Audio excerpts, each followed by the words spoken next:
Audio Jungle.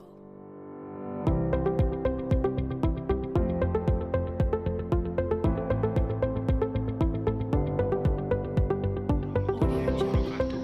Perkenalkan, nama saya Muhammad Wirin Tajudin dari kelas 11 TKJ 1. Di video ini saya akan menjelaskan tentang sistem pemerintahan Indonesia sebelum dan sesudah di amandemen. Oke, simak videonya ya. Audio Jungle. Di dunia ini terdapat beberapa macam sistem pemerintahan yang masing-masing mempunyai kelebihan, kekurangan, karakteristik, serta perbedaan, sehingga diterapkan sesuai dengan kondisi masing-masing negara. Sistem ini dapat dibedakan yaitu sebagai berikut. Audio Jungle.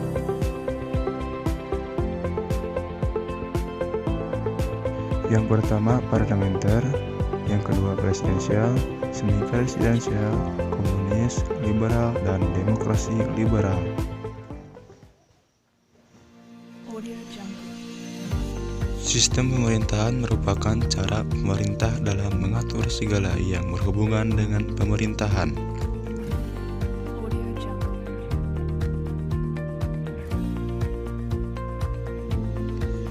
Poin-poin utama dari sistem pemerintahan negara Indonesia menurut UUD 1945 sebelum amandemen tercantum dalam penjelasan UUD 1945 tentang 7 kunci dari sistem pemerintahan negara, yaitu sebagai berikut.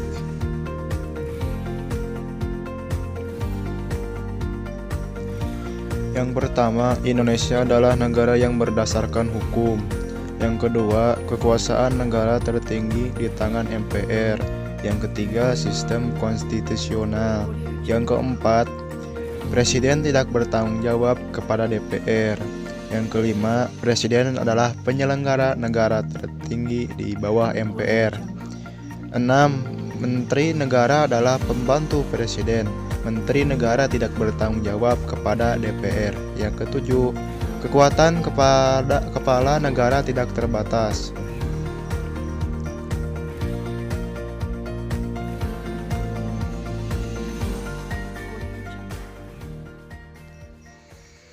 Berdasarkan 7 sistem kunci pemerintahan, sistem pemerintahan Indonesia menurut UUD 1945 mengadopsi sistem pemerintahan presidensial.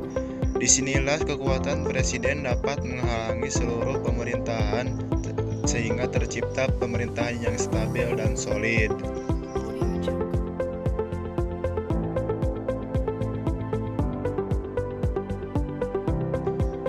Nah, sekarang poin-poin utama dari sistem pemerintahan setelah amandemen UUD 1945 yaitu sebagai berikut. Audio Jungle. Nomor 1. Bentuk negara kesatuan dengan prinsip otonomi daerah yang luas. Wilayah negara dibagi menjadi beberapa provinsi. Yang kedua, bentuk pemerintahan adalah republik konstitusional, sedangkan sistem pemerintahan adalah kepresidenan. Yang ketiga, presiden adalah kepala negara dan kepala pemerintahan. Presiden dan wakil presiden dipilih oleh rakyat langsung dalam satu paket. Yang keempat, kabinet atau menteri yang ditunjuk oleh presiden dan bertanggung jawab kepada presiden. Yang kelima, parlemen terdiri dari dua bagian, yaitu DPR dan DPD yang menjadi anggota MPR. Yang keenam, kekuasaan kehakiman harus dilaksanakan oleh Mahkamah Agung, Pengadilan Subordinat, dan Mahkamah Konstitusi. Yang ketujuh, sistem pemerintahan juga mengambil unsur-unsur sistem pemerintahan parlementer dan reformasi untuk menghilangkan kelemahan sistem presidensial. Terima kasih yang telah menonton video ini. Semoga bermanfaat bagi kita semua. Jangan lupa like, komen, dan subscribe. Sekian dan terima kasih. Wassalamualaikum warahmatullahi wabarakatuh.